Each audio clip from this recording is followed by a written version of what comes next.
So when Elle came, she brought a hive with bees. So now we've got bees. And these are Italian bees.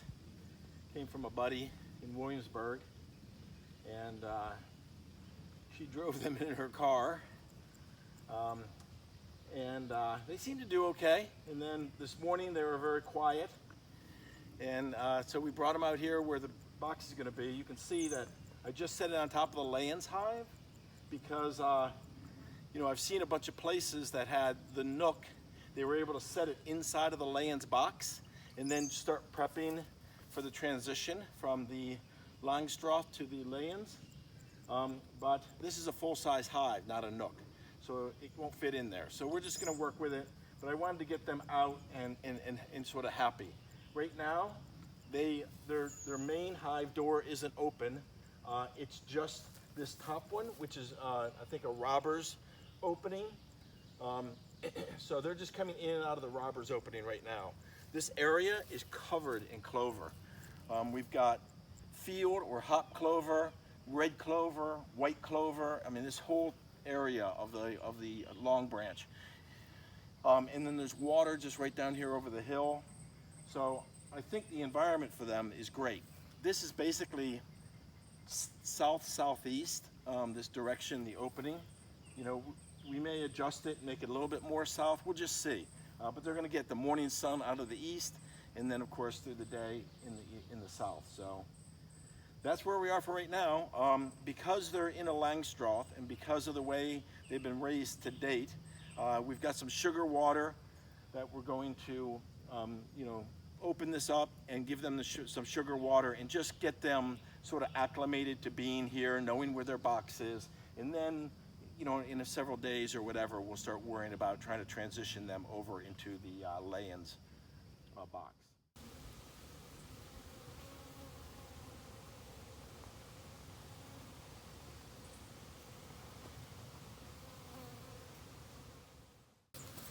Okay guys, you can see that the bees are getting acclimated. They're doing sort of their navigational flights to determine where they are now. This area is just filled, I think I had mentioned earlier, with red clover and all sorts of food supplies, so they probably don't need it.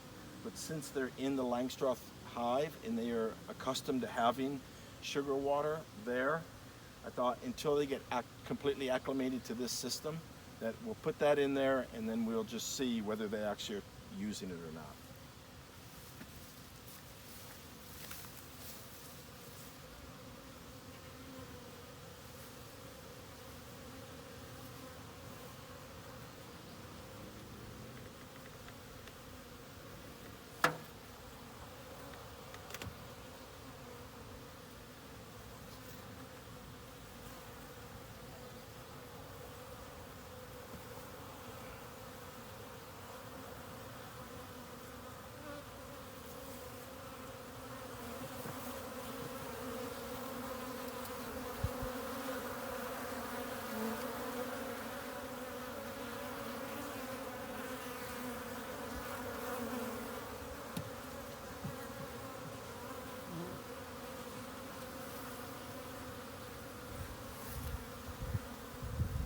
Actually, you can see that they're quite docile. I mean, we're not wearing any protection. Elle's behind the camera. They don't care about us. They care about just getting acclimated for themselves and comfortable and healthy. And so they'll have this sugar water. We'll just make sure we watch it, that it doesn't get, you know, we don't know about it, so I don't want it dripping down, obviously, into the hive and saturating the bees. And then maybe tomorrow we'll open it up and look for the queen, make sure that she's producing eggs. But right now, just let them be. They seem to be pretty happy. This is perfectly normal behavior as far as just associating themselves with the magnetic environment around them so they know where they are. And once they get onto this red clover, they're going to be happy, happy, happy.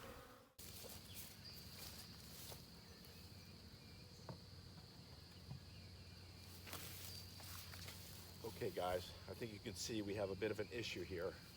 Whoa, that looks like, must be a drone.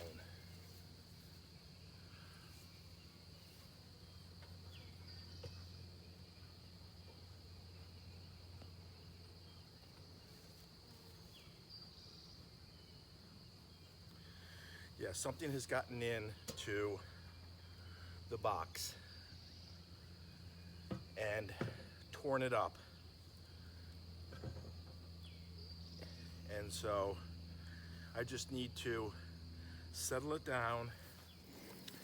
Unfortunately, I didn't have a chance today to make a better effort, but this is what I've got.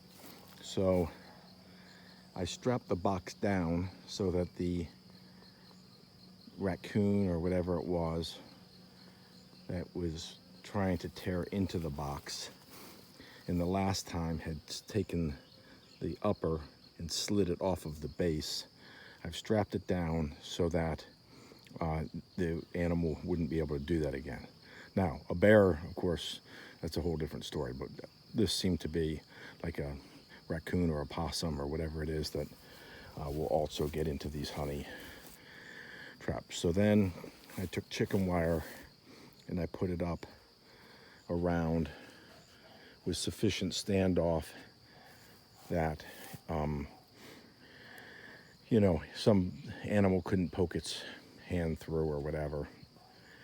Now, of course, you know, a raccoon or a possum or something like that is going to be able to crawl up over this. Maybe because it's sort of flimsy at the top, it'll start to bend back on them and discourage them from trying. I don't know. I'm just trying my best to get through this evening. And then you can see I've already put up the posts for the Hotwire fence.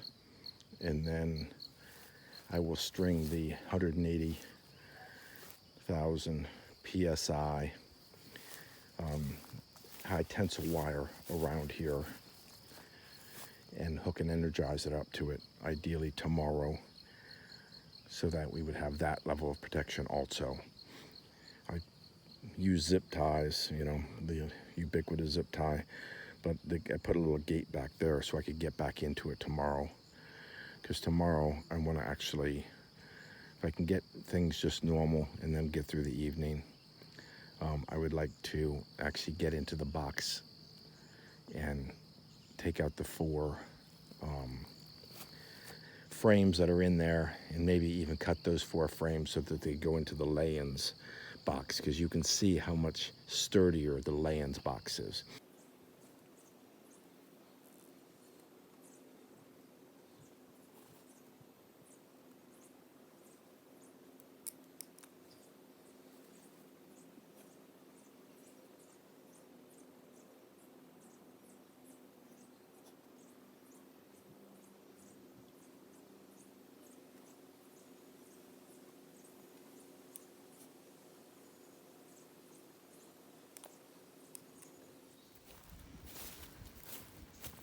Oh, okay, I'm using these tie-offs. You can see I'm not a master of it yet. So I'm trying. You know, each one hopefully will get a little better. But this is what I'm looking to do. Probably do maybe 3 of these. I'm not even sure. Is that, like, I could use a bar or something that comes down. You can see this, the way the posts are, right? They're gonna have to be bent back. They'll have earth anchors, and that will increase the tension of the wire. This one's pretty steep, and that's what the rebar, hammer that in the ground and then tie it to the post and down, and then I'll pull this post back up straight. Spinning Jenny, you need to have it 90 degrees to the face of the first pole there, and then far enough back that you can pull cleanly. You're gonna see I'm here, and I'm just gonna pull on it, and hopefully you're gonna be able to just see it spinning, yeah, like that, see? Yeah, now we're working together.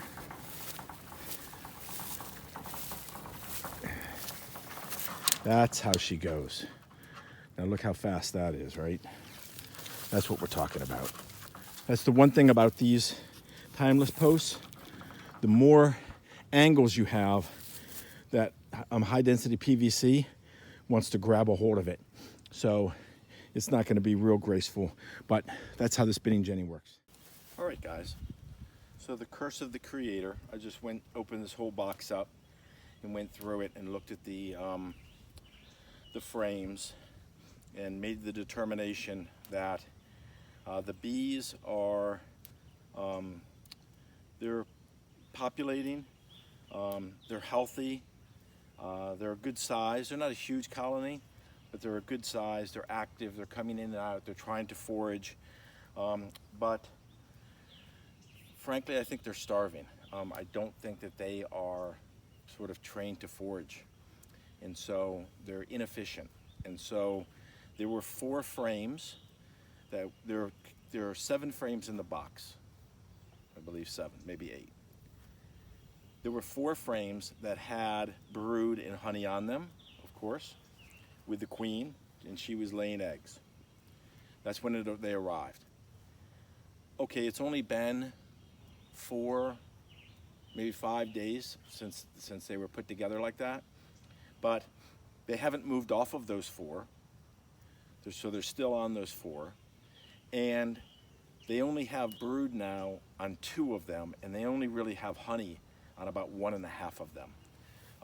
I'll probably pull 1 out just because, you know, I want to provide you that content. You'll see me, you know, now I'm wearing the veil and stuff. Normally I don't wear any protective gear because when I'm just dealing with the top of the hive and everything, I really think, and I don't know, right? These are my first bees. But every time I've dealt with these bees, they're Italians. My mentor, when we went open them up, I didn't wear any protective gear. They, you know, they're inherently docile and they don't want to be protective. Now, if they have a protective queen, that personality will change, but the way it's right now, they're used to being handled. They've been handled every one of them have been handled their whole lives. Not every day, obviously, but have been handled their whole lives. The reason I decided to go with this is A, I was opening up the whole box for the first time, and B, this is the first time that they've been truly opened up since both the trip here and since they were attacked by whatever they were attacked by. So I thought if they were ever to be agitated, this would be that time. And as I mentioned previously, they don't like dark colors. Dark colors probably are inherently a threat to them because most of the predators that would get into their boxes are dark colored. So this is not the greatest shirt to wear. They didn't bother me before. A couple flew around my face, which they'll sort of want to do. But still, they were very sort of quiet. I could just open this up and put the sugar water in. That's how I decided that I would protect them from, or assist them, aid them. Let me just pick you up for a second. So as you can see, this top box is empty or hollow. There's not a screen, but an opening there that the sugar water would sit around. You can kind of see where it has been sitting previously. And they're still there scavenging for whatever little bit of sugar is left on that.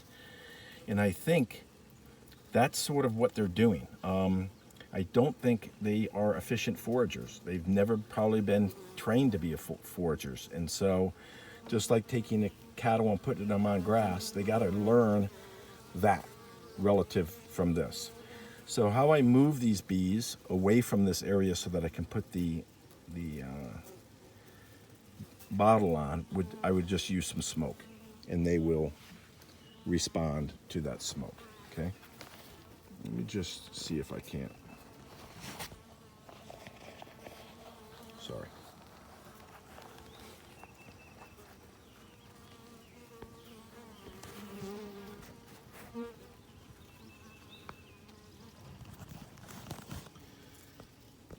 Sorry, you got washed out there for a second.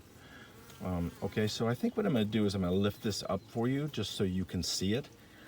And then I will pull the frame that I saw the queen on. I will just pull that one out and let you take a look at it. So as I said, I will just take the smoke. They'll make a lot of racket when you hit them with the smoke. It sounds like they're getting aggressive, when actually they're not getting aggressive. They're just telling each other, oh, it's time to take protection, you know?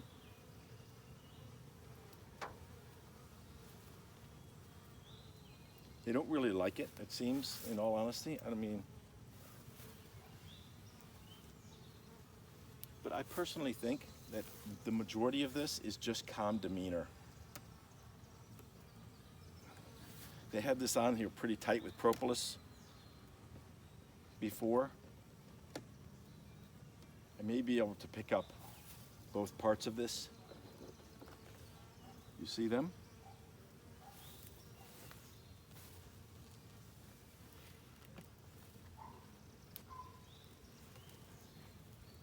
Here for just a second. Just slide these frames over. Like I said, there's 3 here. I mean, there's a bee or 2 on them, but they're not, there's nothing of substance on them. You see? And then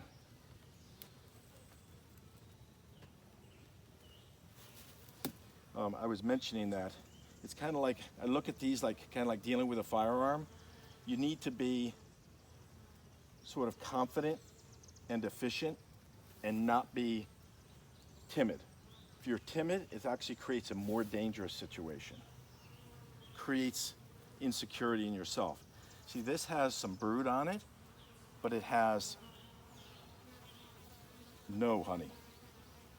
And I think this is where I had the queen.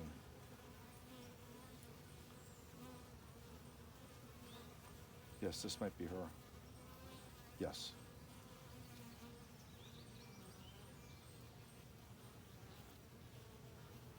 And she was laying previously, and it looks like she's laying now. Hopefully you can see her. That's her right there.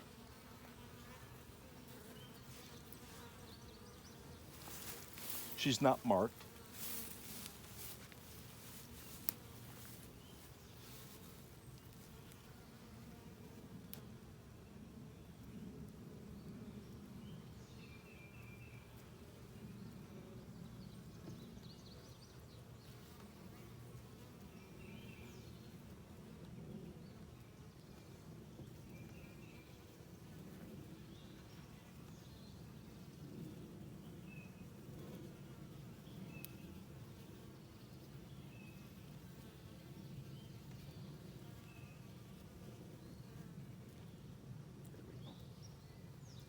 Good.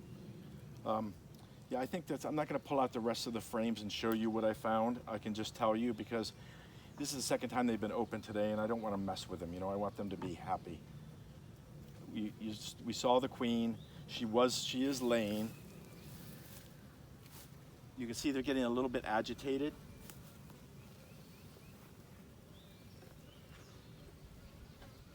So I think the best thing to do is just to let them be.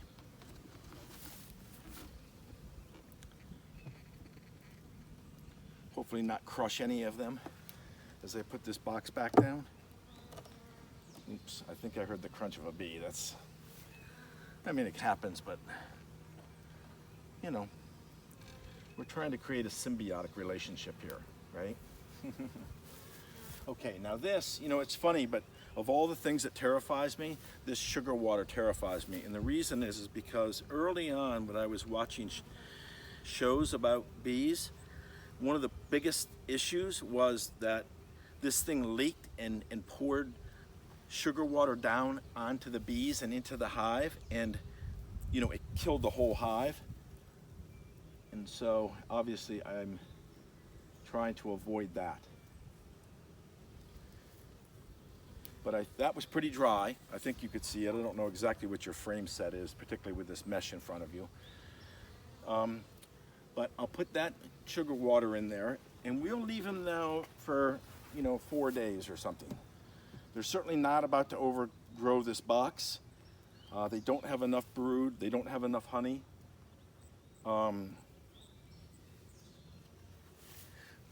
If it was later in the year, I would say they don't even have enough for survival of themselves, much less producing anybody else.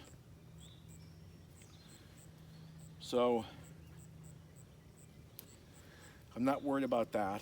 I would like to transition them from this into the lay-ins hives for a lot of reasons, but you know, this is the system that I'm going to go with. Okay, guys, I hope that was helpful. Obviously, there are a lot of people that are out there who have a lot more experience. with dealing with bees and with hives. And so you can certainly and should watch their content for insights. But what I think might be valuable to a number of you is that if you've never done this before, this is my first day ever having opened a hive up by myself. I have taken the top off and put the sugar water container in there previously in back. I don't normally wear protective gear. I do button up my shirt because it seems that the problem is they get in the cuffs or in your shirt collar, and that's when you get stung, simply because they're trapped. But I hope this is helpful because it's going to be your first time too. And so you can watch this and see, okay, what was my demeanor, what was my approach, what were my considerations, and I didn't get stung, so I would consider it successful. I was able to pull all the frames out and check them and see the difference between brood, capped honey, honey, and then the eggs, even larvae. There were some larvae in there. So I think in many ways it's very comforting or helpful to see somebody do it for the first time, because that's the confidence that helps you do it for the first time. And to see, at least with Italian bees, Remington has an issue. Remington's curiosity will be such that he will move through the fence and get hit by the fence, but get inside, and then he gets trapped inside because his curiosity, his will is weaker for him to go out than it is to come in. So, you know, that's a problem. That's a good lesson learned, frankly, for me. Doesn't seem to bother him much. This fence is a little bit lighter. It is supposedly for livestock, but it shows that it can be for like dogs and that sort of thing. So I don't know. Again, just learning as I go. So I did put on the veil because it's the first time that these bees, since their move from Virginia, and since they were attacked by whatever it was that tore off that piece of the facade, moved the boxes off of the foundation, and then reached up underneath and grabbed a piece of comb, which we did see where that comb had been ripped free, that this is the first time that they've been dealt with. So I thought, okay, I'll put the veil on, I'll just put gloves on. You know, I just have a thin shirt on, and it's dark colored, and as I mentioned previously, dark colors are not the ideal. You really want light colors. So they were more curious. I didn't see any agitation until, say, the very end. After I had taken out for the second time the frame that had the queen on it and moved it over to show you guys, the bees got a little bit more agitated, and I had like 4 or 5 come up. Again, not sting me, but come up and sort of figure out what was going on. On the one hand, I think the smoke is positive in the sense that it does move them away from a critical area at the time, but it definitely agitates them. And they make a real buzzy noise, but I think that's just a communication. But then a number of them, 4 or 5, will actually, instead of going down into the hive, will come out of the hive. And of course, they're looking for predatory, what's caused this disturbance. And so they just are slightly more on edge than you would say is the normal docile state like they're in right now. All right, so I hope that's helpful. If you like the content, we'd appreciate you subscribing, commenting, and liking this particular video. All right, guys, see you later. Out.